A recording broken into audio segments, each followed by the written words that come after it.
Please make sure that you have printed out the PowerPoint slides that go along with this lecture so that you can take notes as we go through this information. So the topic today is about inverse trig functions, and we need to go back and double check what we can remember about inverses. So the question is, what comes to mind, or what pair of inverses can you think of? And x squared and then the inverse the square root of x, might have popped into your head. Something else might have as well. But there's a little bit of a problem with this pair. And so if we think back to being able to have an inverse, we had a test for the original function, in this case f of x. And the graphical way to test if we have an inverse is the horizontal line test. A parabola is going to flunk the horizontal line test. So here's my parabola, and you can see pretty quickly that a horizontal line crosses it twice. If that horizontal line crosses more than one time, we do not have an inverse. So how did we get the square root of x? Well, let's take a look.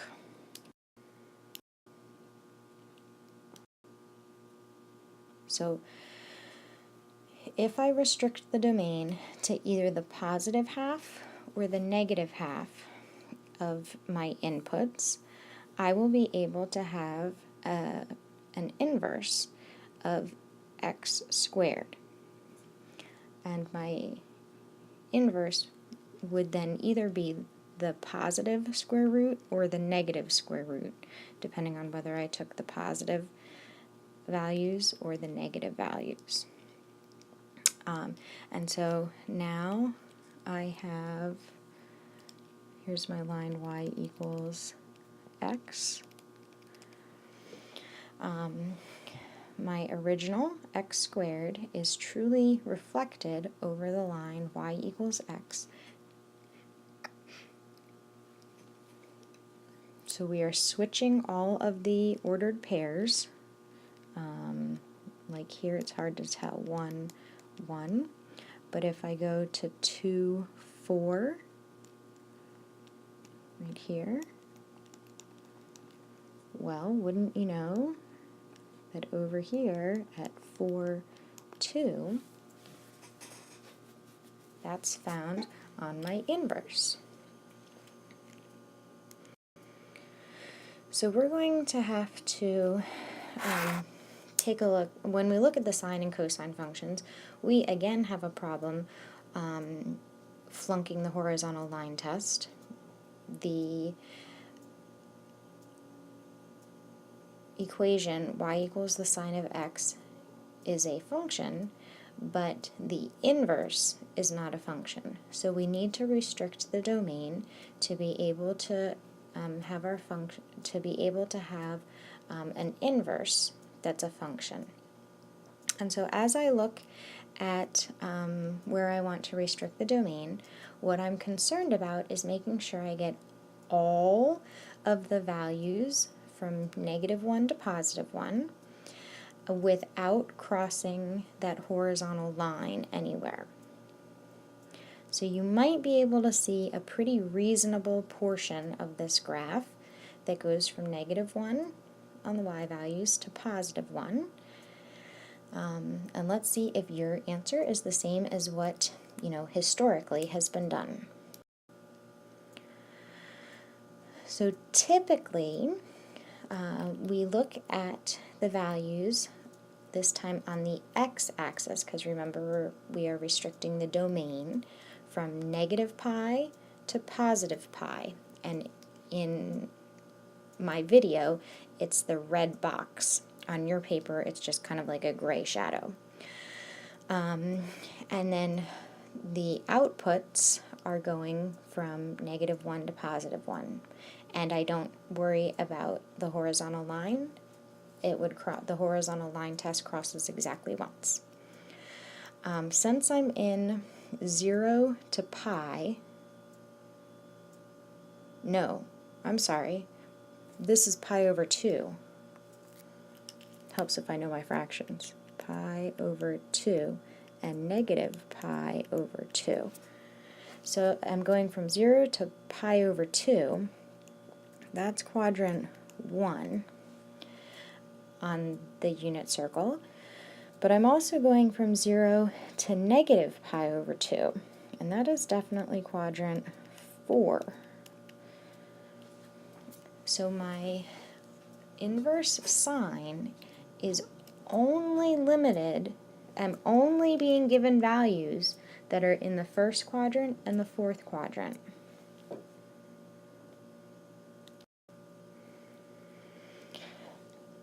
So my graph here looks a little different. I plotted it slightly differently, but it is in fact all the values going from 0 to pi over 2 using our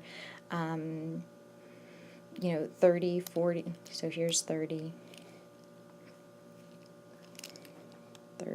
degrees, 45 degrees, 60 degrees, 90 degrees. It's just shaped a little bit wider than we typically see it. And I'm using only radians. I am not using any degrees. So I put those in there so you would be a little more comfortable with it, and now I'm getting rid of all of them. And then there's the plot from negative pi over 2 to positive pi over 2. Because when we graph the inverse, we're going to switch the x's and the y's. So this is sine,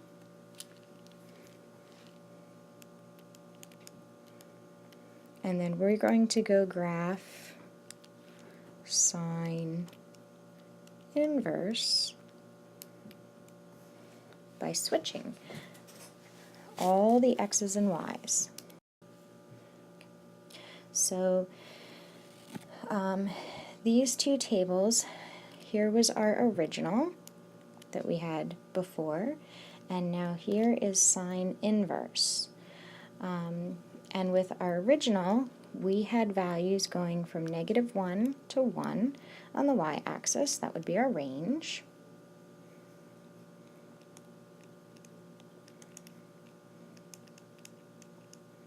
And our domain went from negative pi over 2 to pi over 2. And that was for sine theta. Okay. But over here, when we're using our inverse,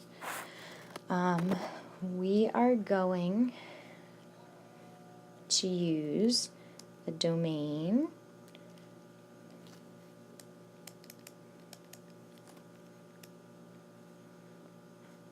of -1 to 1, and we are getting out a range, so that was domain, from negative pi over 2 to positive pi over 2. Let's see what the graphs look like. So let's see, the original graph is in red on here. That kind of looked like the sine graph from before, and then the inverse is reflected over the line y equals x. What we're doing with our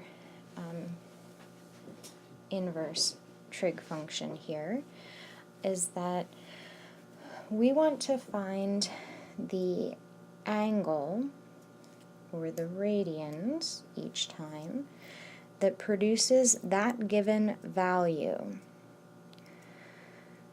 on the unit circle.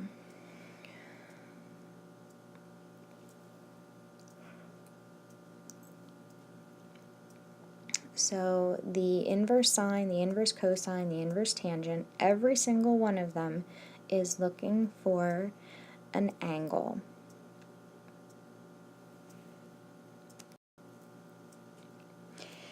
And we're going to examine cosine and tangent in the same way. By looking at the graph of cosine, you can probably find a pretty good restriction on the domain so that we pick up all the values from +1 to -1, and I think you might be able to see it from here to here. Notice those are different values than what we had for sine. If we used the same values that we had for sine, we would have a problem with the horizontal line test running right through here. So cosine is a different set of inputs. And I'm going to get rid of that line that I just drew. If we're going from 0 to pi on our domain, that's running from like 0 to pi over 2, that's quadrant 1, and then from pi over 2 to pi, that's quadrant 2. So we are in different quadrants this time when we talk about inverse cosine results.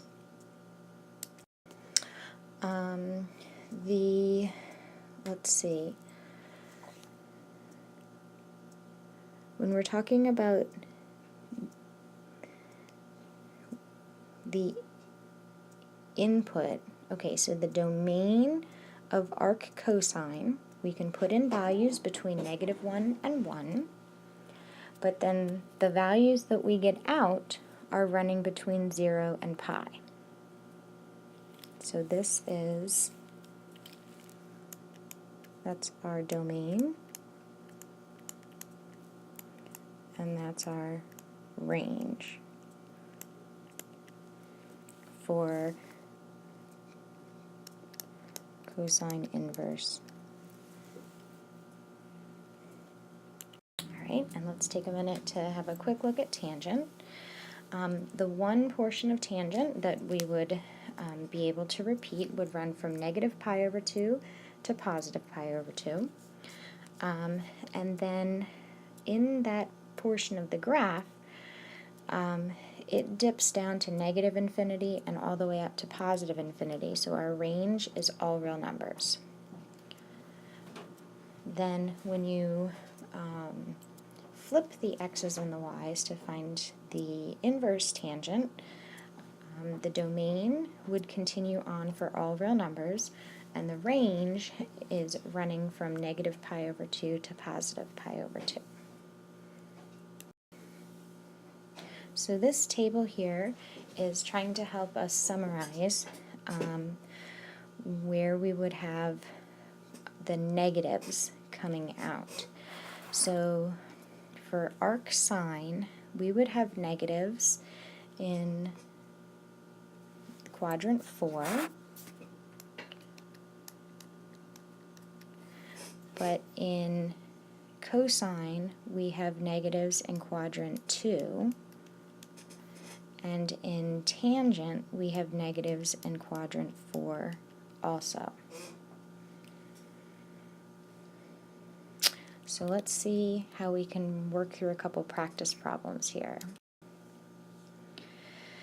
Now, with our special right triangles, 30, 60, 90 and 45, 45, 90, we're going to get exact values or the special degrees on the unit circle, and so we should have answers like pi/3 or pi/4, -pi/4 that show up as our answers for the inverse sine, cosine, and tangent.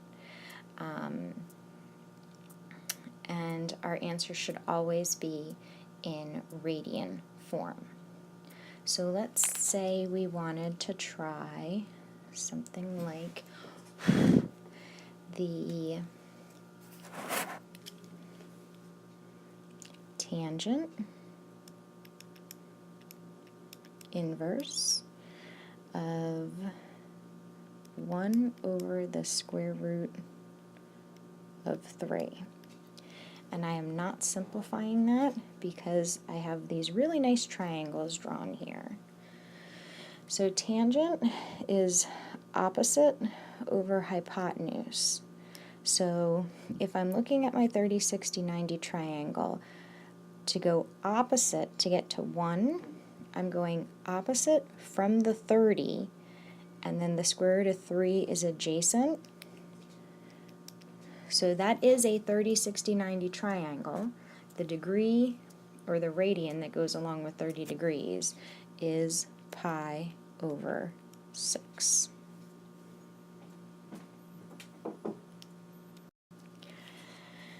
If I wanted to try, say, the cosine inverse of negative square root of 2 over 2, well, let's see. I know that if I have the square root of 2 over 2, that's got to be a 45, 45, 90 triangle. And I'm thinking negative, that's going to put me in a different quadrant than the first quadrant. So where would the cosine be negative? Well, cosine might be negative in the second quadrant or the third quadrant.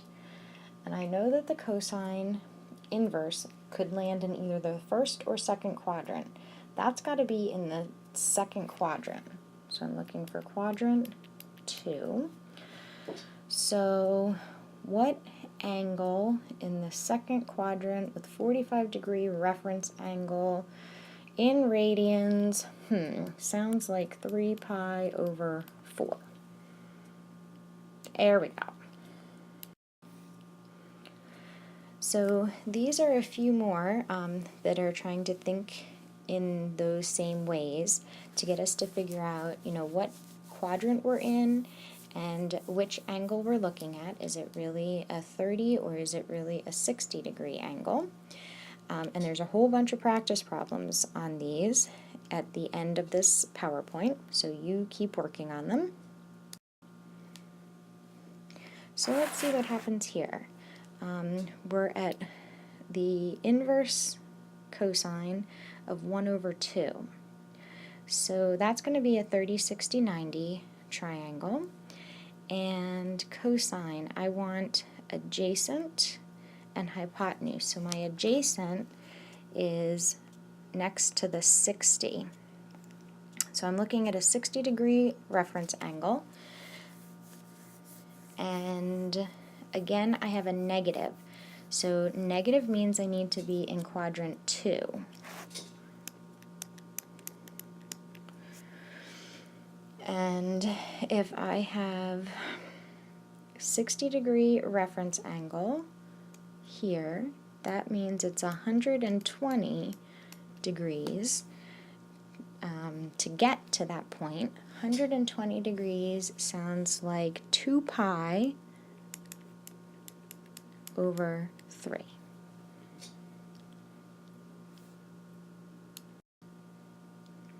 The next couple pieces of information are what happens when we're not at like a 30, 45, or 60-degree angle. What if we are lying on one of the axes? So that we're at, pi over 2, negative pi over 2, and if we're on one of the axes, whether it's the x-axis or the y-axis, we're looking at ordered pairs that include 0, positive 1, or negative 1. And a whole bunch of answers are going to be 0, positive 1, negative 1, or undefined. And so let's see,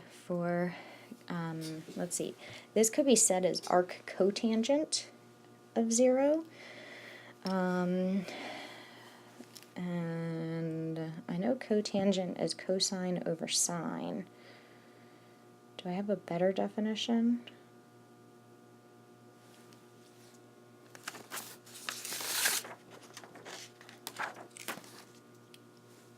I do. Adjacent over opposite.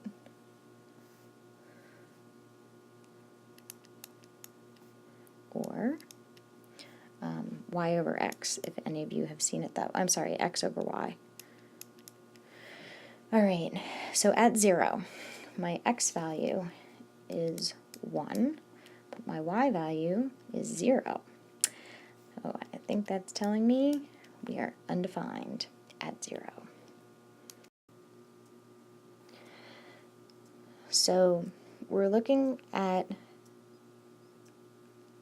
the sign of the inverse sign, and we know that the inverse sign in here is giving us some angle, so we are looking to find the sine of that angle equals what? Well, the angle that gives us the negative square root of 3 over 2.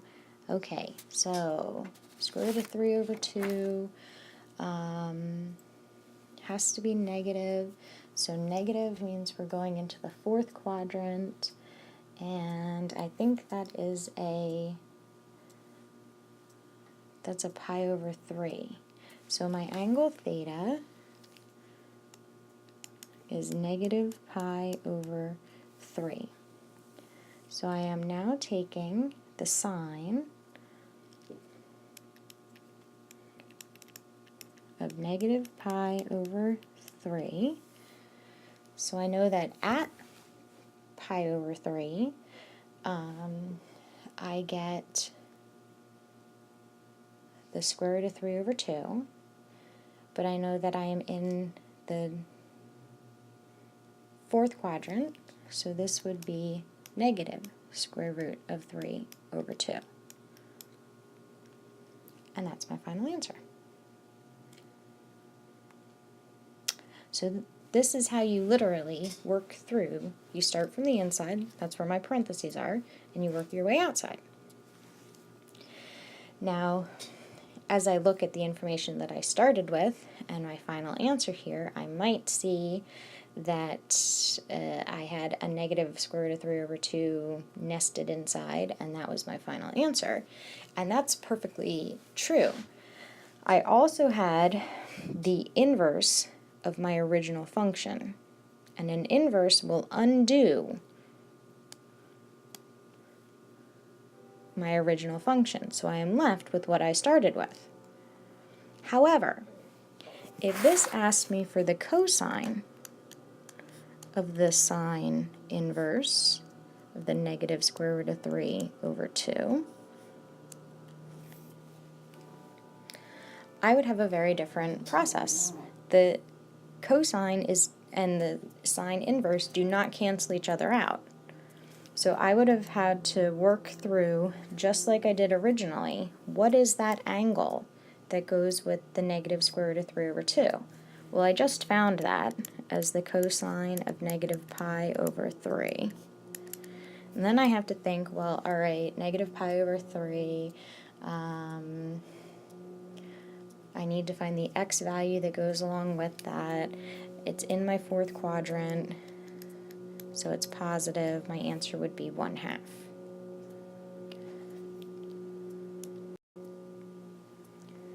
So for example, I have another situation where I have a sine and a sine inverse, and if we act like the other one, like just cancel the sine and the sine inverse, and I get 120 degrees, well, 120 degrees is not in my original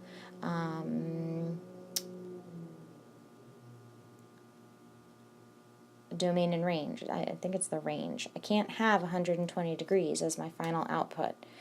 So I have to go back to what is the sine of 120 degrees. That's the square root of 3 over 2. And then I need to think what angle gives me the square root of 3 over 2. It's positive, so that only works at, I'm not going to answer it in degrees, that only works at pi over 3.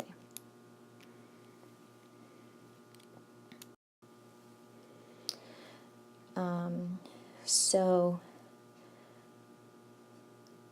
we're going to take a look at being able to use our calculator with the inverse trig, arcsine, arccosine, arctangent, and we need to know whether we're putting degrees into our calculator or radians into our calculator to be able to change the mode. So on this slide and on the next couple slides, it's your job to work through these practice problems. They do an excellent job of checking out, do you really know what you're talking about? And I want your answer in radians. So you should have pi over 2, pi over 3, etc. No degrees. If you see things like this, they were trying to help you out with the 30-60-90 and the 45-45-90 triangles, and you have those on previous slides to refer back to them. And then, yes, there are answers at the very end of this PowerPoint, so you can check your work. So, good luck.